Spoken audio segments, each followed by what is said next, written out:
My wife joked that even my best friend tasted her. I overheard, called my lawyer, and ended our marriage before midnight.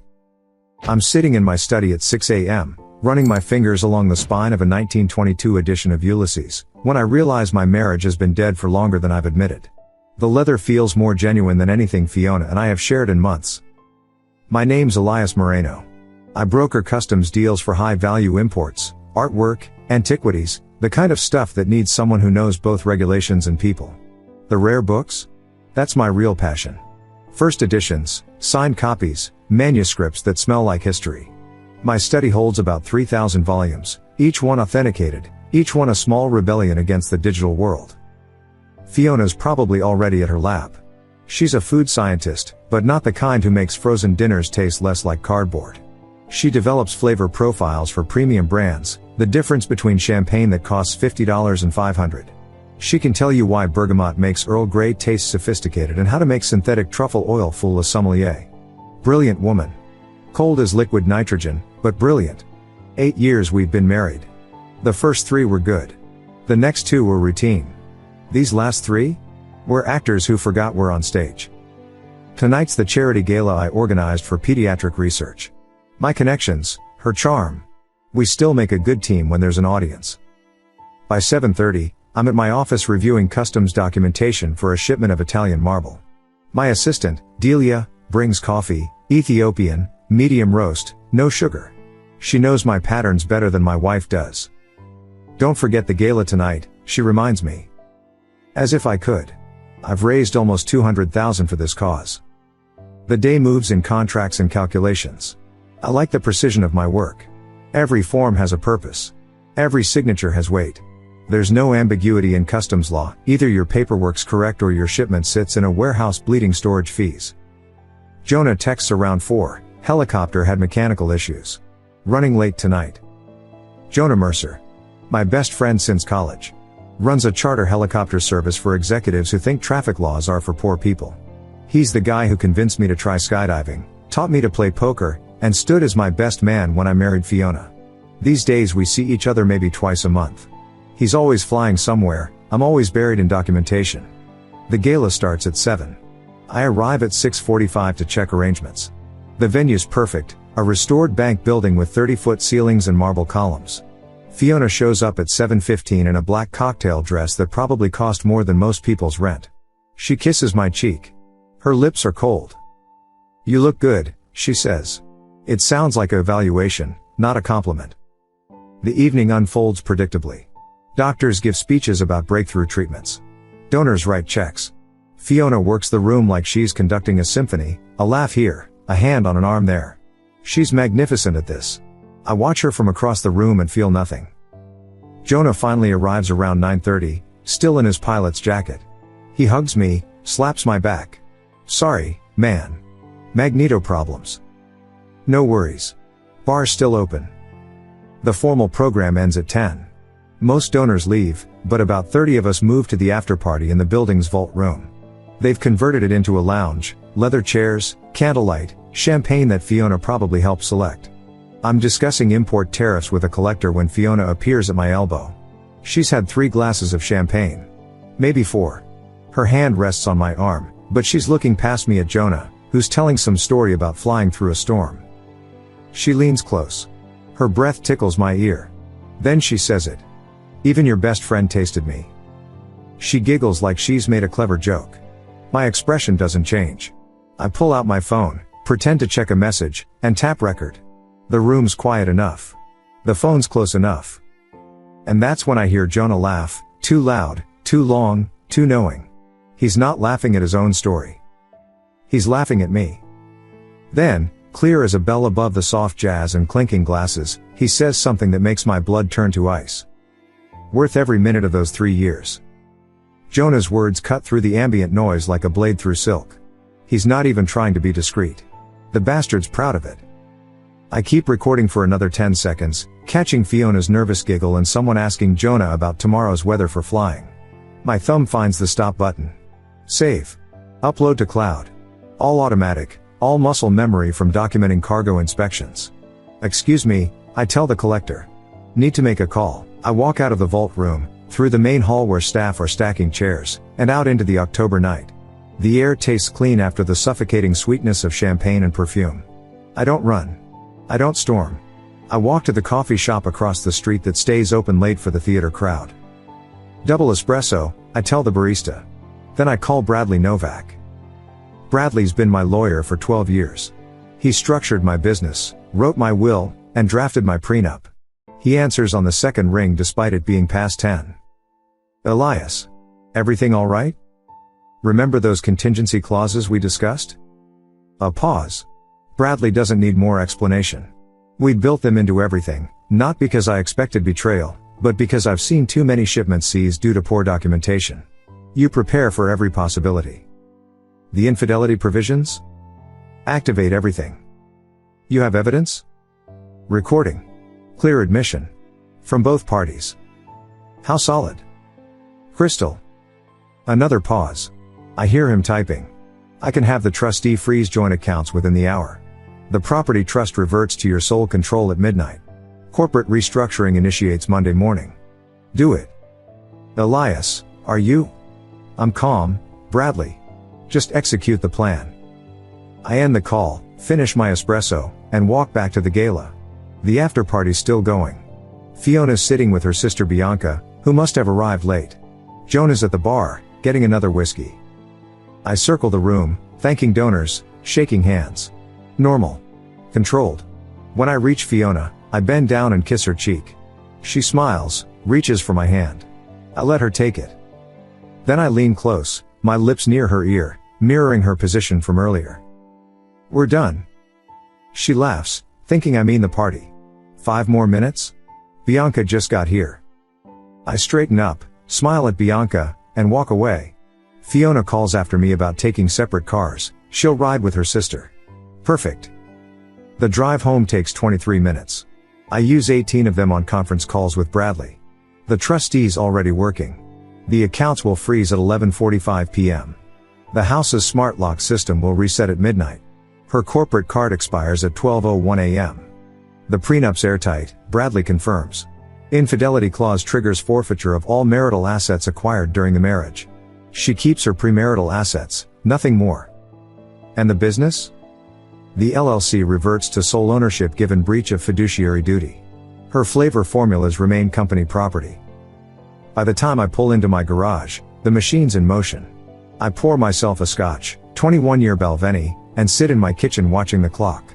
11:44 becomes 11:45. Somewhere, Fiona's joint account access just died. 11:59 becomes midnight. The house locks reset. Her car's still gone. Probably still at the party, maybe went to a bar with Bianca. Doesn't matter. I catalog what needs to happen tomorrow. Change the passwords for the cloud storage.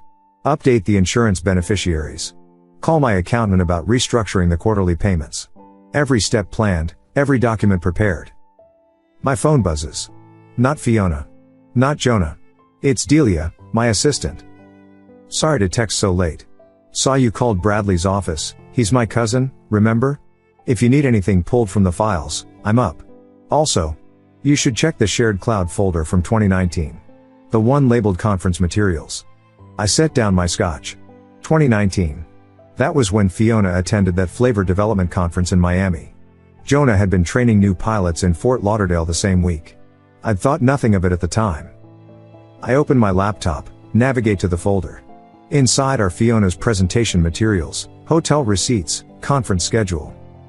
And something else. A subfolder I've never seen before, labeled personal reference. My finger hovers over the trackpad. I click the folder. Photos. Dozens of them.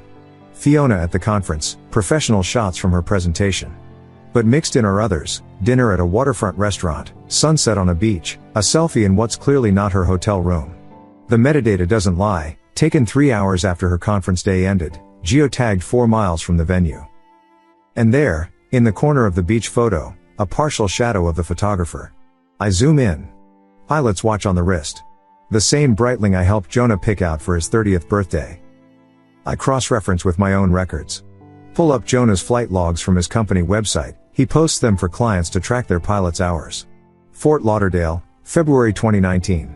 Training certification program. 3-day overlap with Fiona's conference. Then I check March 2019. Fiona, Flavor Symposium in Denver. Jonah, ski client pickup in Aspen. 90-minute drive apart. June 2019. September 2019. January 2020. The pattern emerges like a photograph in developer fluid. 18 trips over 3 years where their locations aligned. Never the same city, that would be too obvious. Always neighboring ones. Close enough for a quick flight in a chartered helicopter that nobody tracked because the pilot owned the company. My phone buzzes. Fiona, heading home now. Bianca's dropping me off. I close the laptop, pour another scotch, and wait. At 12:47 a.m., I hear Bianca's car in the driveway. Fiona's key touches the smart lock. Nothing. She tries again. I watch through the security app as she fumbles with her phone, trying to open the digital key. The app shows access denied. Her calls start at 12:49. I let them go to voicemail. Text at 12:51, lock isn't working. 12:52, Elias, what's going on? 12:53, this isn't funny. 12:55, I'm calling a locksmith. I text back once, check your email. Bradley's already sent the separation notice. Formal. Legal. Irrefutable. The locksmith won't help, I own the house solely through the trust. She's no longer a resident as of midnight. By 1:15 a.m., she's gone. Probably to Bianca's. Tomorrow she'll try to access the joint accounts, the business accounts, her corporate cards. She'll find nothing but closed doors. I sleep better than I have in months. Morning comes at 6, same as always. Coffee, study, fingers on book spines. Except today, I'm actually reading the words instead of just holding the books. My phone's been off since last night. I turn it on at 7. 43 missed calls. 18 from Fiona. 12 from Bianca. 8 from Jonah. 5 from unknown numbers, probably Fiona's friends. I ignore them all and drive to work. Delia's already at her desk when I arrive. She doesn't ask questions, just hands me my coffee and the morning's documentation. The Venetian glass shipment needs expedited clearance. I work through customs forms, duty calculations, regulatory compliance checks. Normal. Precise. Controlled. At 10, Fiona shows up in the lobby. Building security calls up. Mrs. Moreno is here to see you. She's not on the approved visitor list, I tell them. True as of midnight. I watch on the security monitor as they explain she can't come up. She argues, shows her ID with our shared last name. Doesn't matter. She's not on the list. She calls from the lobby. I don't answer. Text, we need to talk. Another, you can't just lock me out. Another, I need my things. My lab notes are on the home computer. I forward that one to Bradley. Let him explain that the home computer is trust property. At lunch, Jonah tries calling again. This time I answer, but I don't speak. Elias? Elias, man, listen. I hang up. The Venetian glass clears customs at 2. I arrange delivery to the collector, then dive into my next project, restructuring the LLC that holds Fiona's flavor formulas. She developed them, but the company owns them. The company I now solely control. At 3, my phone buzzes. Unknown number. I almost ignore it, then notice it's not a call but a message. With a video attachment. The preview thumbnail shows Jonah's face, looks like a bar setting. The message reads, you need to see what your friend's been saying. Ren. Jonah's ex-girlfriend. The one he dated before I got married, the physiotherapist who dumped him for cheating. I download the video but don't open it yet. First, I pull up Ren's old contact information from my phone. Still there, still active. I text her, is this really you? Response comes immediately, check your email. We need to talk. I open my email. Ren's message landed 3 minutes ago. Elias, I know we haven't talked since the wedding, but you deserve to know what's been happening. Jonah's been bragging about Fiona for months. I started recording him 6 months ago when he drunk dialed me. He doesn't know I kept everything. Call me when you're ready to compare notes. I tap the video. It's Jonah at some upscale bar, probably after one of his executive flights. He's 3 drinks in, maybe 4, talking to someone off camera. The audio's crystal clear. Been going on for years, man. Before they even got married. She came to me the night before her bachelorette party. Said she needed to know if she was making the right choice. He laughs, ugly and mean. Guess I helped her decide. We've been meeting up ever since. Elias has no F-word clue. Thinks we barely talk anymore. The video continues for another minute. More details I didn't need but now can't unhear. Dates, locations, the way she apparently complained about my emotional distance while lying naked in his bed. I call Ren. You saw it, she says without preamble. Why send this now? Because I just found out about the affair yesterday. One of my clients works at the hotel where they've been meeting. She mentioned seeing Jonah there last week with that food scientist from the magazines. I did some digging, found out about your gala last night. Figured you should know before, she pauses. Wait. You already knew. Found out last night. Good. Then you'll want everything I have. 6 videos, dozens of text screenshots where he mentions her, and receipts from hotels he expensed through his company while meeting her. Why help me? Because Jonah owes me $80,000 from when we were together. Loan for his business that he claims was a gift. I want his company buried so deep that my lawyer can pick it apart in discovery. We're both quiet for a moment. 2 people screwed over by the same players, working different angles toward the same goal. Send everything, I tell her. I'll make sure it gets to the right people. By 4 o'clock, I have Ren's full archive. The evidence is overwhelming. Jonah didn't just brag about the affair, he detailed how they used Fiona's conference schedule as cover, how he'd file false flight plans to hide his real destinations, how she'd expense their dinners as client development through her lab. That last part interests me. I call Bradley. Can we file an ethics complaint with her employer? Based on what grounds? Fraudulent expense reports. Conflict of interest between her flavor development and Jonah's contracts with food industry clients. Bradley's quiet for a moment. That would end her career. I'm not looking to end it. Just complicate it. I'll draft something. Anonymous submission? Yes. At 5, I leave the office. Fiona's been texting all day. The last one, from an hour ago, I'm going to the house with my lawyer tomorrow. You can't keep me from my belongings. I text Bradley. He responds immediately, let her come. I'll meet her there with the prenup she signed. The clause about infidelity preceding the marriage voids her claims. I stop at the grocery store on the way home. Buy ingredients for a single serving of pasta, a good bottle of wine, fresh bread. The kind of meal I used to cook before Fiona insisted we needed a meal service because our schedules were too demanding. While the sauce simmers, I check my phone. Jonah's left 3 voicemails. I delete them unheard. Then I notice something interesting in my email. It's from the Aviation Authority. Automated notice that I've been added as an interested party to a certification review for Jonah's company. The complaint was filed this afternoon by an anonymous source about discrepancies in logged flight hours versus actual flights taken. Ren works fast. My phone rings. Unknown number, but local area code. I answer. Mr. Moreno? This is Bianca. Fiona's sister. Hello, Bianca. What the hell did you do? She can't access any money, her cards don't work, she can't even get into her lab. She should speak with her lawyer. She has. He says the prenup is ironclad. But that's not why I'm calling. I wait. I need to know if what she told me is true. Did she really? Bianca trails off. Did she really take a loan against our parents' house to fund Jonah's business expansion? I wouldn't know about that, I tell Bianca.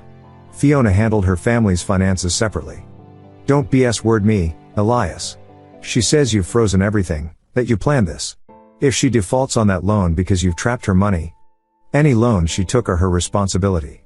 Check the paperwork. My name won't be on it. Bianca's breathing hard on the other end. My parents don't know. They signed something last year, thought it was for refinancing. She promised it was just temporary, that Jonah would pay it back within 6 months.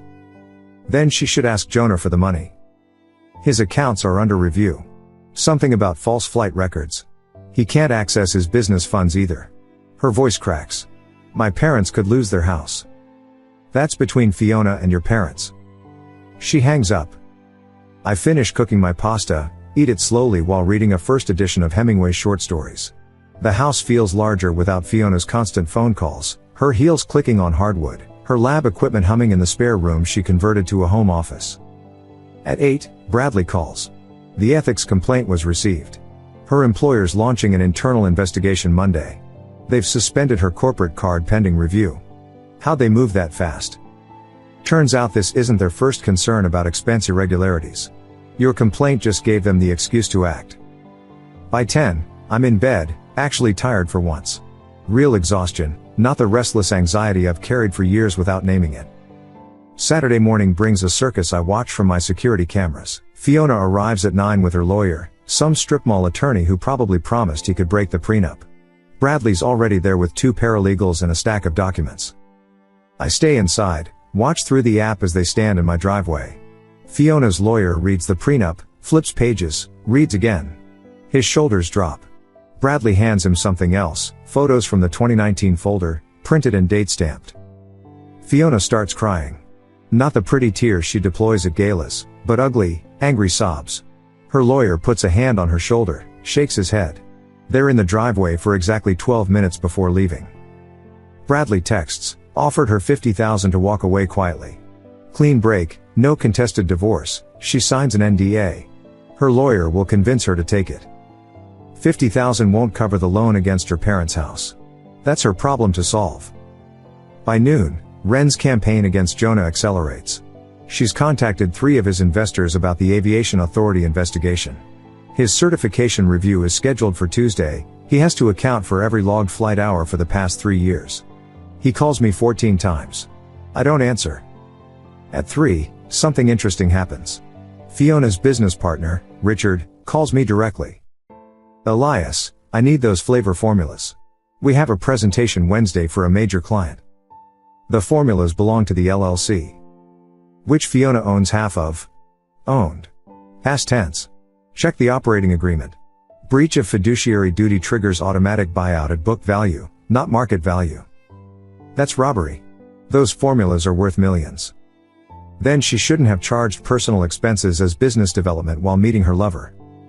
Richard goes quiet. The ethics investigation. That was you. Anonymous complaint. Could have been anyone who noticed the irregularities. You're destroying her career. She destroyed her marriage. The career's just collateral damage. He hangs up. 20 minutes later, I get an email from their company lawyers. They want to negotiate a licensing agreement for the formulas. I forward it to Bradley with one word: no. Sunday passes quietly. I spend it in my study, cataloging new acquisitions, reading books I've been meaning to touch for years. The doorbell rings twice, reporters, probably, following up on the Aviation Authority investigation into Jonah's company. I don't answer. Monday morning, 5 a.m., my phone buzzes. Not a call or text. An email from an address I don't recognize, truthaboutmoreno@protonmail.com. Subject line: you think you know everything. One attachment. I open it, expecting some desperate ploy from Fiona or Jonah. But it's neither. It's a bank statement. Not mine, not Fiona's. The account holder is Delia, my assistant. And there, highlighted in yellow, are 6 deposits over the past 2 years. $5,000 each. All from Fiona's personal account. The email has one line of text: your wife wasn't the only one keeping secrets. Check your office. A friend. I stare at the bank statement for 30 seconds. Then I forward it to Bradley with a note: hold everything. May have a problem. It's 5:47 a.m. when I arrive at my office. The building's empty except for security. I badge in, take the elevator to my floor. The motion sensors trigger lights as I walk to my suite. My office looks normal. Desk clear, files organized, everything in its place. But Delia's desk tells a different story. The drawer's locked, it's never locked. I use my master key. Inside, printed emails between Delia and Fiona. Copies of my calendar. Photos of documents I've signed.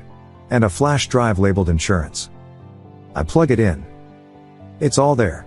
Every confidential business dealing I've handled in 2 years. Client lists, customs valuations, shipping routes for high-value items. Information worth millions to the right competitors. Or the wrong ones. My phone rings. Bradley. The deposits were for information, I tell him before he speaks. Delia was feeding Fiona intel on my business. Can you prove damages? Not yet. But if Fiona shared this with Jonah, and he used it to target my clients for his charter service. Corporate espionage. That's criminal, not civil. I need to know who sent this email. Forward me everything. I'll have my investigator trace it. I spend the next hour documenting everything, photographing every page, backing up the flash drive. Then I notice something in Delia's calendar. She's requested vacation starting today. 2 weeks. Very sudden. At 7, I call her cell. Straight to voicemail. The message is new: I'm taking some time away. For emergencies, contact Mr. Moreno directly. She knows I know. By 8, Bradley's investigator has news. The email came from Ren. She found the payments while digging into Fiona's finances. Thought you should know. I call Ren. Why not tell me directly? Because I wanted to see what you'd do with it.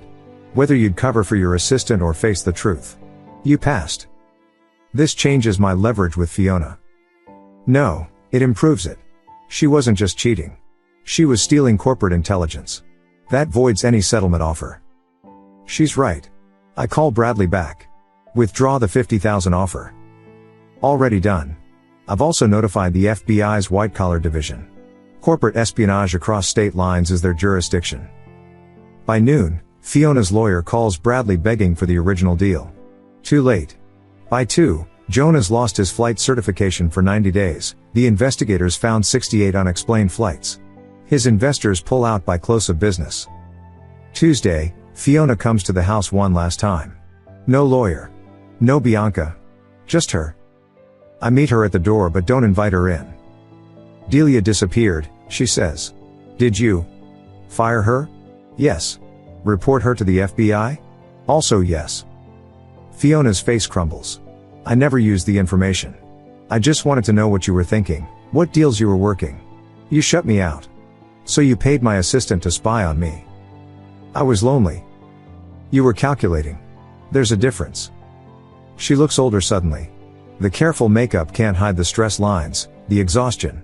What do you want, Elias? Nothing. Sign the divorce papers. Take your premarital assets. Leave. That's it? After 8 years? You ended it after 6 months when you slept with Jonah before our wedding. The rest was just paperwork I hadn't filed yet. She signs the papers on my porch. No drama, no tears. Just the scratch of pen on paper. 3 months later, I'm at an auction house examining a 1948 first edition of Cry, The Beloved Country. The binding's pristine, the pages unmarked. It smells like vanilla and must, the scent of good paper aging well. My phone buzzes. Unknown number. A photo message. I almost delete it, then recognize the background, Jonah's apartment. It's him, passed out on his couch, foreclosure notice on the coffee table. The message is from Ren. He lost everything. Thought you'd want to know. I delete the message, then the number. Then I bid on the book. I win, naturally. I always do when it's something worth having. That evening, I sit in my study with a glass of 25-year scotch, reading my new acquisition. The house is quiet. My books don't lie. They don't scheme. They're exactly what they appear to be. My phone buzzes. Another unknown number. This time, I don't even look. I delete it unread, turn the page, and keep reading. Some stories are worth finishing. Others you close before they can hurt you again. Thank you so much for watching until the end. If you really like our videos, please don't forget to like, share, and subscribe. Have a great day.